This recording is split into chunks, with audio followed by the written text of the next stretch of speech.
दोस्तों, लालच की कोई सीमा नहीं होती, लेकिन इंसान के जीवन की सीमा निश्चित है।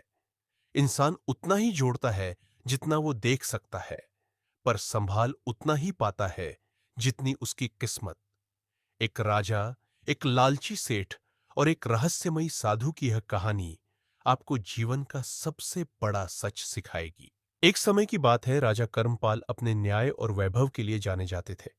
वे बहुत ही सरल स्वभाव के थे। जनता के दुख को वह अपना दुख समझते थे। कोई भी ऐसी परेशानी नहीं थी जो उनसे छिपी ना रहे। जनता ऐसे राजा को पाकर बहुत खुश थी।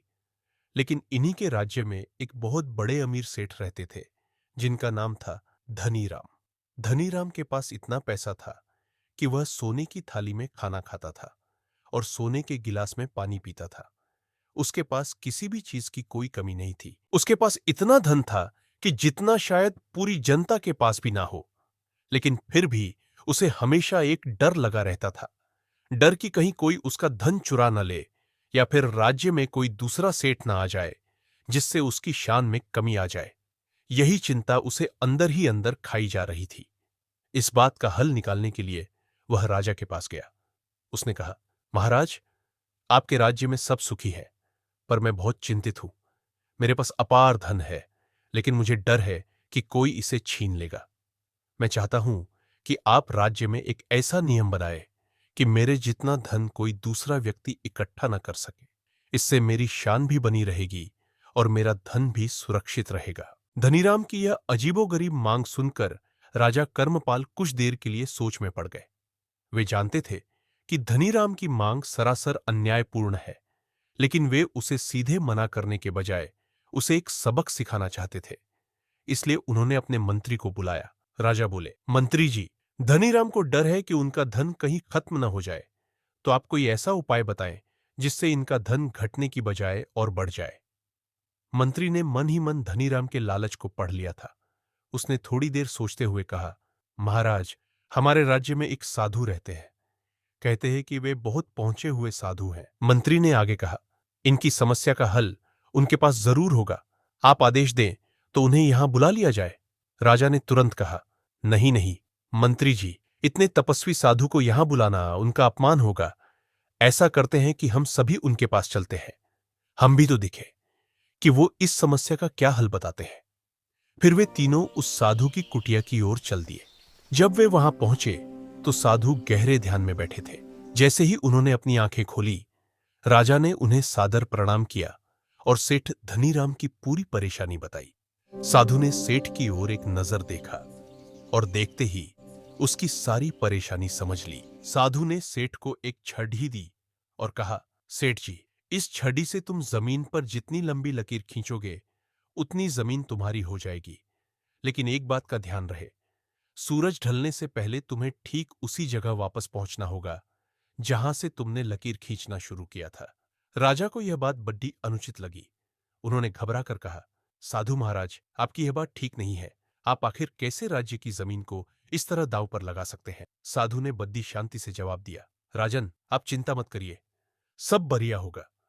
मैं आपको विश्वास दिलाता हूं कि आपके राज्य का जरा सा भी नुकसान नहीं होगा। साधु महाराज की बात सुनकर राजा चुप हो गए, लेकिन धनीराम की आंखों में एक अजीब सी चमक आ गई। उसने मन ही मन सोचा, आज तो भाग्य खुल गया। जितनी लंबी लकीर उतना बड्डा मेरा साम्राज्य। उसने तुरंत छड़ ही पकड़ दी और बिना समय गंवाए दौड़ना शुरू कर दिया। शुरुआत में धनीराम ने सोचा था कि वह बस थोड़ा सा इलाका घेरेगा, लेकिन जैसे जैसे वह आगे बढ़ता गया, उसे उपजाऊ खेत, सुंदर बाग और कीमती जमीनों का लालच घेरने लगा। वह जितनी लंबी लकीर खींचता, उसका लालच उतना ही बढ़ता जाता। उसे अब रुकना मंजूर नहीं था। सूरज सिर पर आ चुका था। धनीराम पसीने से तरबतर था। उसके पैर जवाब दे रहे थे, लेकिन उसने सोचा, थोड़ा और आगे चलते हैं। वहां जो नदी बह रही है वह भी मेरी हो जाएगी। प्यास के मारे उसका गला सूख रहा था, पर वह रुका नहीं। उसे डर था कि रुकने से समय बर्बाद होगा और वह ज्यादा जमीन नहीं हथिया पाएगा। जैसे ही सूरज पश्चिम की ओर झुकने लगा, धनीराम को साधु की शर्त याद आई। सूरज ढलने से पहले उसी जगह पहुंचना होगा जहां से शुरू किया था। अब धनीराम घबरा गया। उसके माथे पर पसीना था और दिल में एक ही डर, क्या वह समय पर वापस पहुंच पाएगा? धनीराम ने अपनी पूरी ताकत झोंक दी और आखिरी लकीर खींचते हुए ठीक उसी बिंदु पर गिरा जहां से उसने शुरुआत की थी। वह वहां तक पहुंच तो गया था, पर उसका शरीर इतनी थकान बर्दाश्त नहीं कर पाया। जैसे ही उसने राजा की ओर कदम बढ़ाए तो उसके प्राण निकल गए। राजा ये सब देखकर दंग रह गया। चारों ओर सन्नाटा छा गया। तब साधु ने बड़े शांत और गंभीर स्वर में कहा, महाराज, इस इंसान ने हजारों एकड़ जमीन पाने के लिए अपनी जान लगा दी, पर अंत में इसे सिर्फ 6 फीट जमीन ही मिली जिसमें इसे दफनाया जाएगा। यही सच है महाराज। संतोष ही सबसे बड़ा धन है। जो लालच में अंधा होता है वह अंत में खाली हाथ ही रहता है। राजा ने हाथ जोड़कर कहा, धन्यवाद महाराज, आज मुझे भी संतोष का सबसे बड़ा पाठ मिला है। मैं इसे जीवन भर कभी नहीं भूलूंगा। इसके बाद राजा और उनके मंत्री साधु महाराज को नमन करके शांति के साथ वापस लौट गए। दोस्तों, हमें इस कहानी से यही सीख मिलती है कि इंसान को उतना ही जोड़ना चाहिए जितना वह संभाल सके।